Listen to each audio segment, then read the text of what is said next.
Alright, so I'm here with my friend Ashley Hi. to talk about Ed Kemper and Richard Ramirez.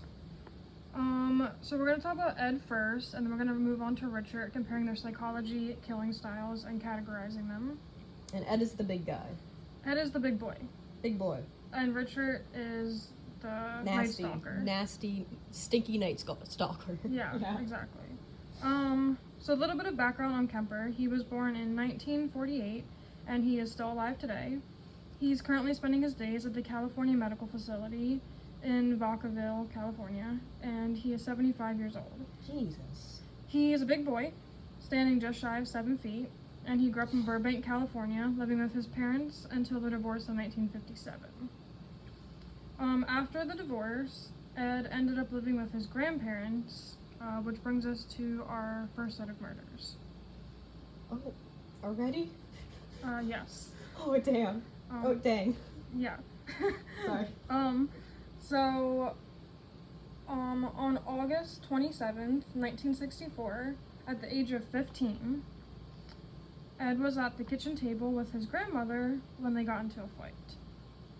Ed went into the gun cabinet, that was his grandfather's, and grabbed a hunting rifle, and then shot his grandma a total of 3 times.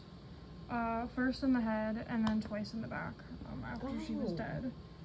When his grandfather returned home, Ed met him in the driveway and shot and killed his grandfather as well. Ed went to prison for the murders, but on December 18th, 1969, his 21st birthday exactly, he was released back into the world on parole. What? Yes. I would like to say that I find it kind of interesting because when Kemper was asked why he killed the grandfather, he said that he didn't want his grandfather to have to see his grandmother's dead body, and he was a mercy killing. That's... Well, I don't want to say it was nice. It's definitely not nice. Yeah, so that was like the kind of reasoning that he had and the kind of thoughts he had going on as to why he killed.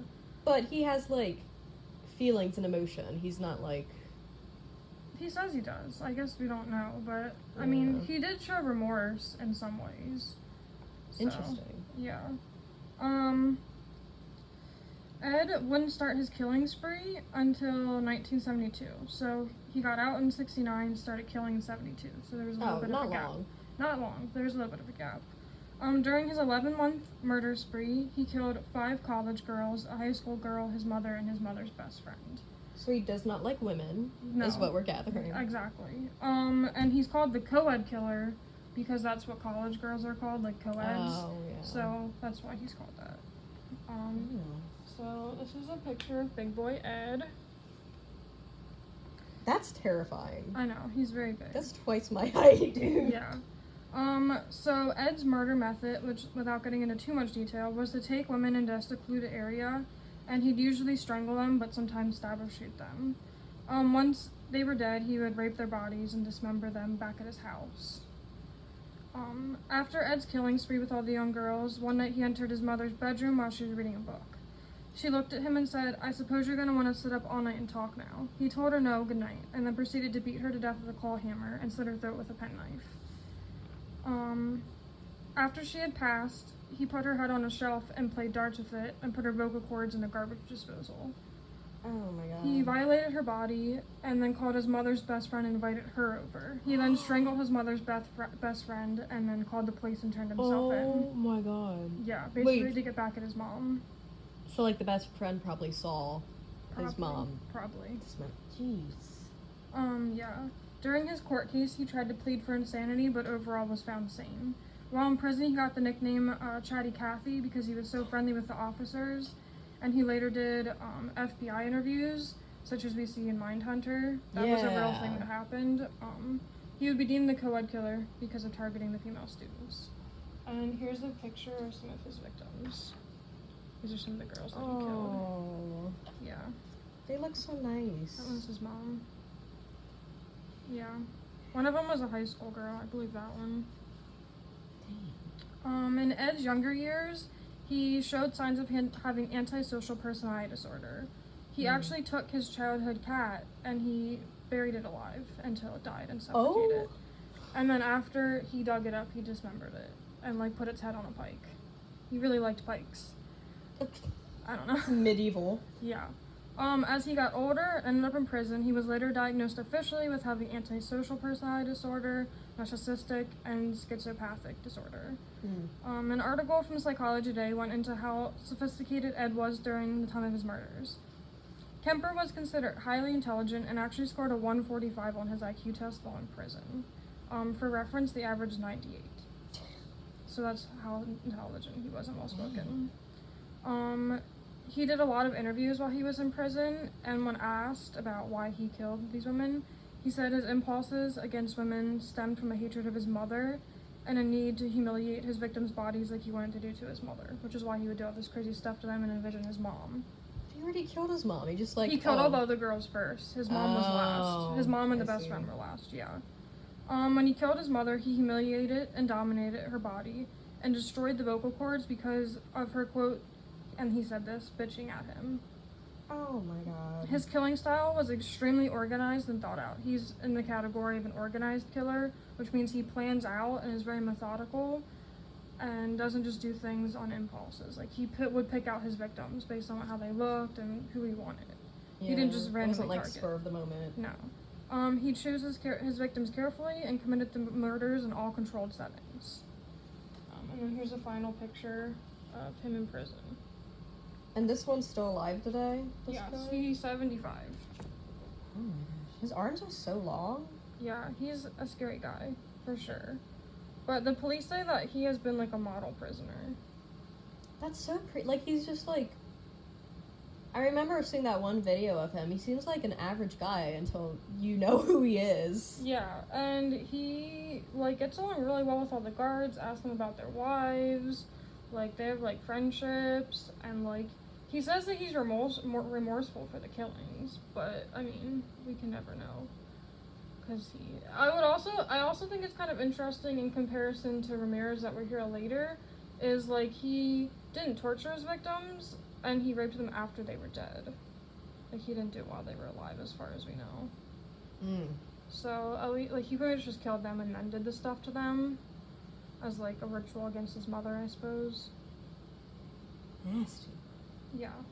So moving on to Richard Ramirez. Oh gosh. Yep. Here's Ramirez, the famous picture. Stinky. Yeah. Richard was born in El Paso, Texas in 1960. Richard was one of 5 children and was very close with his older cousin Miguel, which seemed to be where some of his violence in his early life stemmed. An article from biography.com states, Richard Ramirez was heavily influenced by his older cousin Miguel, who had recently returned from fighting the Vietnam War. The two smoked marijuana together as Miguel told Ramirez about the torture and mutilation he had inflicted on several Vietnamese women, collaborating these stories with photographic evidence and going into detail on how he killed them with Ramirez, which was just a little at 13. Oh my god, he's a baby. Yeah. At the age of 13, Ramirez witnessed his cousin kill his wife. Oh? Yeah. So people think that a lot of his aggressive tendencies, like, stemmed from the cousin. Yeah. In 9th grade, Richard Ramirez dropped out of school, and he moved to California, where he got addicted to cocaine, and he started to neglect his hygiene, his health, his life, and just overall started to fall apart. And he's only in 9th grade at this point. What were his parents like? Was the rest of his family? They say that, like, they were kind of, like, abusive and neglective, but we don't know for sure. Gotcha. He had siblings, but they haven't really spoke too much about any of the childhood or anything. I wouldn't want to. Yeah, I would distance myself. Yeah. So in 1984, Richard killed his first victim. I would like to show you a picture because it's horrible. This little girl right here. Oh my god. Yeah. An article from the crime sheet identifies the victim as, quote, a 9-year-old Chinese-American girl named Mei Long. Her body was found hanging in the basement of a hotel where Ramirez was living. Yeah. Ew. From there, Richard started his killing spree. Richard chose his victims at random and often ended up killing and torturing elderly victims, which is really sad. He had no method of murder or pattern, aside from most of the victims would be pistol whipped and raped while they were alive. He also loved torturing. He stomped a victim to death. Oh.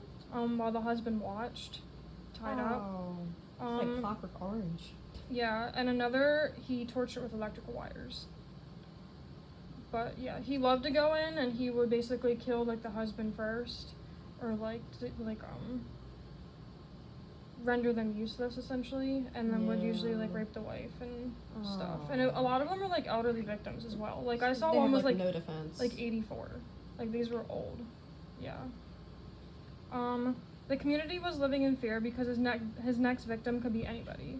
He killed in frenzies without planning, and in more than one case bit off more than he could chew, and had to flee the crime scenes, and then would just kill the next closest person that he could find in a frenzy. So this was not planned. He would just like come in windows. Like get in a mood and just. He came in a window, and then the husband beat the heck out of him, and he jumped back out the window and then killed somebody down the street. Yeah, it was just like frenzied killing. At the end of his murder spree, he was convicted of 13 murders, 5 attempted murders, and 11 sexual assaults of victims that lived, and 14 home robberies. An interview by the Los Angeles Times was done, and when asked why he committed the murders, Richard replies, "I just enjoyed killing people." Jeez. Richard was also well known for his involvement in the Satanic Church, and was famously known for having a pentagram tattoo on his palm, as pictured here. I'm not really sure. He kind of flipped back and forth about the satanic thing. Like, he kind of just liked the symbol to be cool and edgy, a lot of people say, but... What era was it? What decade? 84 was his first victim. Wasn't that also the Satanic Panic? Around, yeah. Oh, So I think that he liked just causing pain and fear. Like, he specifically said that he liked watching the fear in the victim's eyes. So he just, like, enjoyed that. Gross. Yeah. So in comparison to Ed, Richard was an extremely disorganized killer, which means he just killed at random, no planning, like just whatever was going on. It just felt like it. No like forethought, no like looking for victims, no hunting, just like wherever he could find. He didn't plan his murders, and when asked why he committed them, he didn't have any other reason other than he wanted to. Something that is interesting about Richard in comparison to Ed is that he suffered many head injuries as a child, starting with falling off of a... Oh no, we're at 12 minutes. I'll cut it down. He had a lot of frontal lobe injuries, which controls basically your self-control, emotional regulation, and personality. In both killers, we see signs of abuse and neglect from their families, which is common in serial killers.